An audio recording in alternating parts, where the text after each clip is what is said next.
Hello everybody, welcome to Mamta Bedi classes. I am once again welcome you in my new video of subject verb agreement. This is last video of this topic, and in previous video we have done 15 golden rules related to subject verb agreement, and in this video we will discuss last 6 rule of this topic subject verb agreement. So let's start our video. Okay, in rule number 15. Okay, rule number 15 क्या कहता है हमें? It says if the collective noun is used as a single unit, अगर collective noun को हम as a single unit use कर रहे हैं, in that condition we will use singular verb. Okay, अब देखिए कलेक्टिव नाउन क्या है. कलेक्टिव क्या है? अपने आप में ही वर्ड हमें समझा रहा है. Collective means collection of things of और पर्सन्स. ओके, मतलब जब हमारे पास ज़्यादा लोग हो जाते हैं या फिर थिंग्स हो जाती हैं, उनको हम क्या बोल देते हैं? Collective noun. For example bundle. ये जो बंडल वर्ड है, ठीक है, जैसे हम बोलते हैं bundle of sticks, packet of pen. Okay, जब हमने पैकेट बोला, जब हमने बुके ऑफ फ्लावर बोला, बुके वर्ड बोला, जब हमने क्राउड बोला, तो ये वर्ड्स ऐसे हैं जो अपने आप में कलेक्शन को शो करते हैं. ठीक है, जब हम आर्मी बोलते हैं तो आर्मी में क्या होते हैं? नंबर ऑफ पर्सन्स होते हैं. तो वो क्या है? हमारे कलेक्टिव नाउन है. अब जब यहाँ पर हम कलेक्टिव नाउन का use as a singular unit कर रहे हैं, there we will use singular verb. Okay, for example the committee, the crowd, the jury, the maturity. Here these words mean a singular unit. Okay, so let's start to read the sentence. The committee dash here every Sunday. अब हमारे पास two options हैं, meet आएगा या फिर meets आएगा.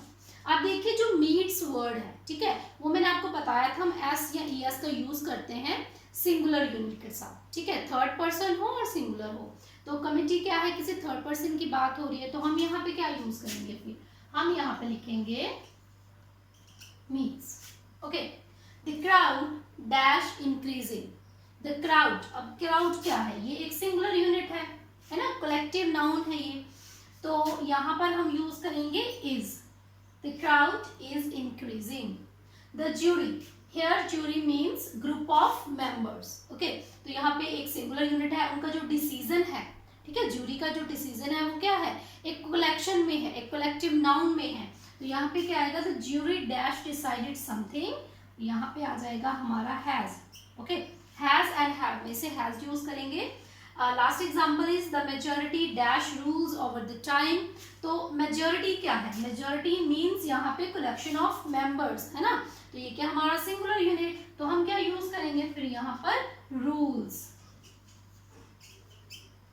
The majority rules over the time. Okay, इसको cut कर देते हैं, ये मैंने 2 टाइम लिख दिया.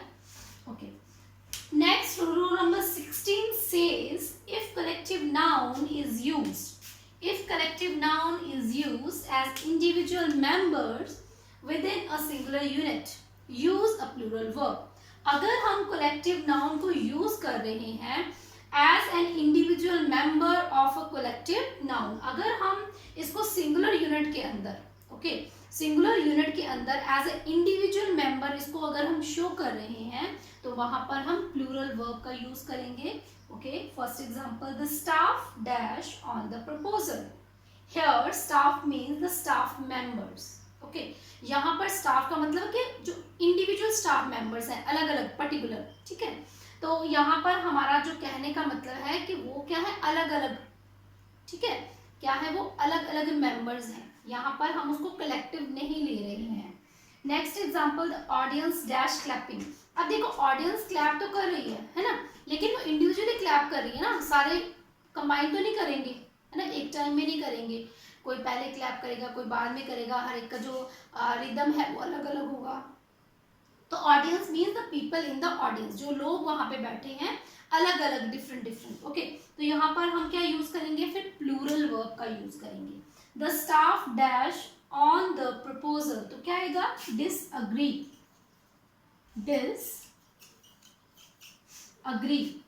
द ऑडियंस डैश क्लैपिंग, तो यहाँ पे क्या आएगा, वॉज या वर में से यहाँ पर हम यूज करेंगे were, because audience mean the people in the audience. Okay, here rule number 15 and rule number 16. Next we will move to rule number 17.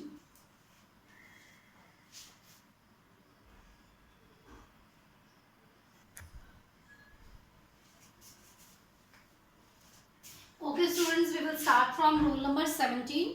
Rule number 17 says if gerunds or infinitives, if gerunds or infinitives are used as the subject, use a singular verb. Here we mean to say, अगर हम gerund या infinitive का use करते हैं किसी sentence में as a subject, ठीक है, तो उस condition में हमने use करना है singular verb. अगर इन infinitives को या gerunds को हम जोड़ देते हैं and के साथ, ठीक है, अब and कर दिया तो क्या हो गया, 1 and 1 make 2, है ना, तो plural बन गया. तो जब इनको हम and के साथ जोड़ेंगे तो उस कंडीशन में, जब हम and के साथ जोड़ रहे हैं उस कंडीशन में हम प्लूरल वर्ब यूज करेंगे. अगर उसको हम सिंपली सिंगुलर यूज कर रहे हैं सब्जेक्ट, तो वहां पर हम सिंगुलर वर्ब का यूज करेंगे. ओके, अब जिरंड क्या होती है और हमारी इन्फिनिटिव्स क्या होती हैं. जो जिरंड्स होते हैं ऐसी हमारी वर्ब होती हैं. जिरंड्स क्या होती है, एक किस्म की वर्ब होती है, ठीक है, जो काम करती है सब्जेक्ट का, ठीक है, या फिर ऑब्जेक्ट का.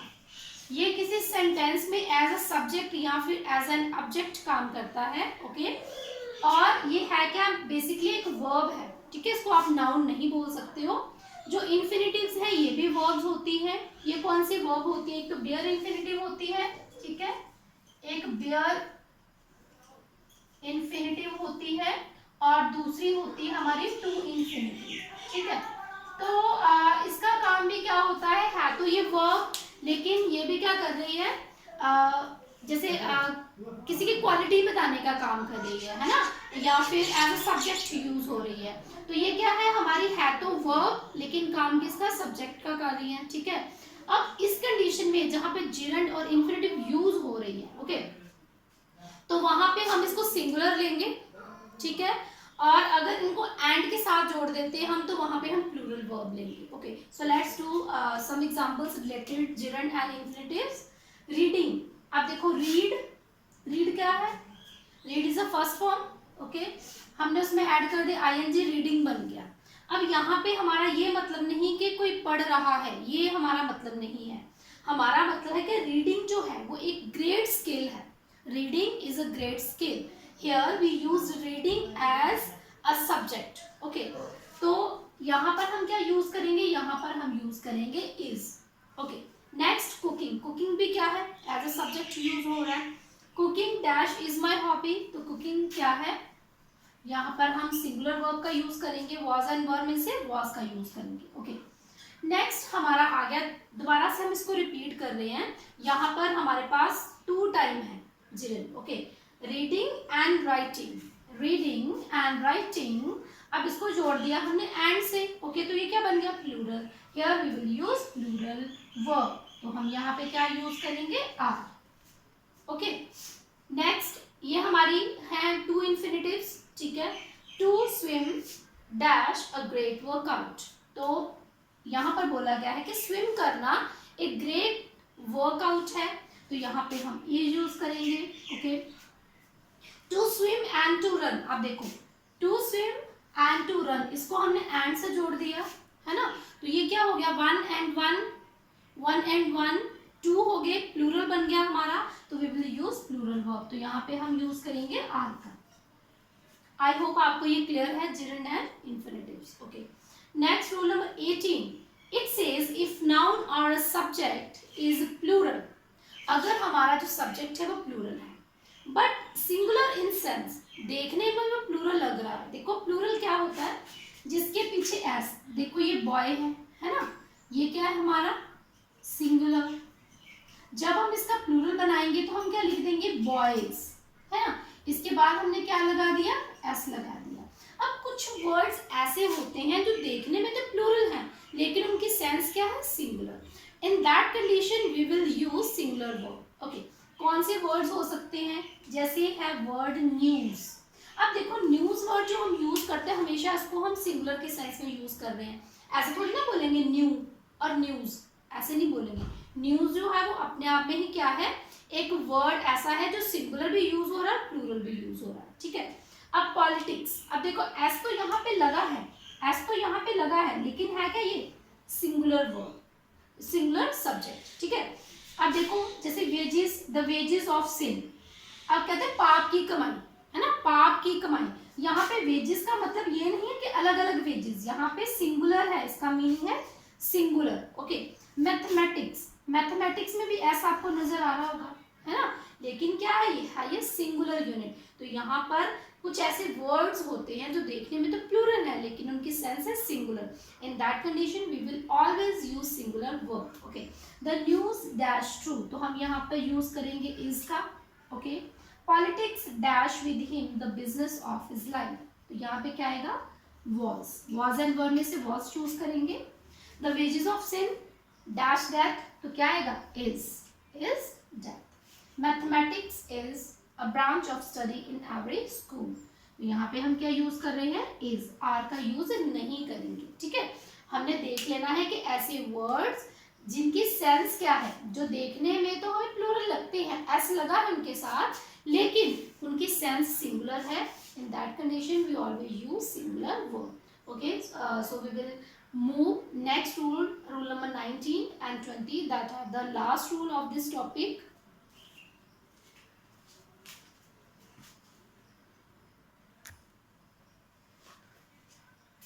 Okay students, we will do last two rules of this topic. Rule number 19 says if the plural noun is a proper noun.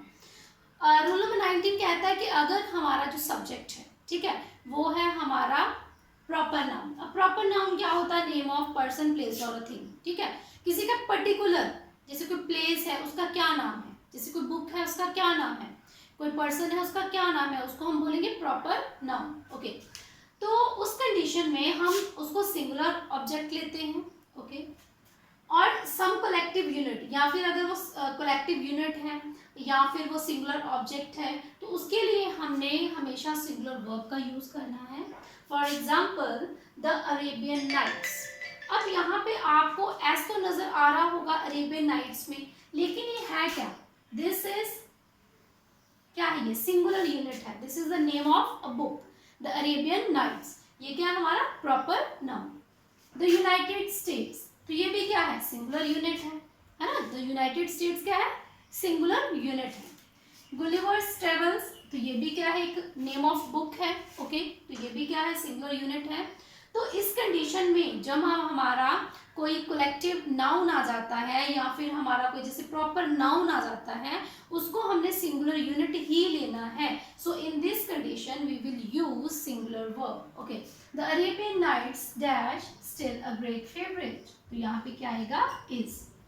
The United States dash a big navy, तो क्या आएगा यहाँ पे हैज आएगा या have आएगा, here we will use has.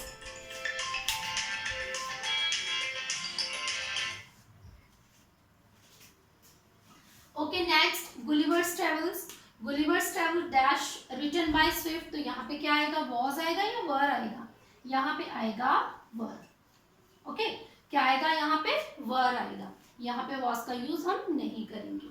Next rule number 20 says when a plural noun denotes some specific quantity, अगर हमारा कोई जो प्लूरल नाउन है, ठीक है, वो डिनोट करता है स्पेसिफिक क्वांटिटी को,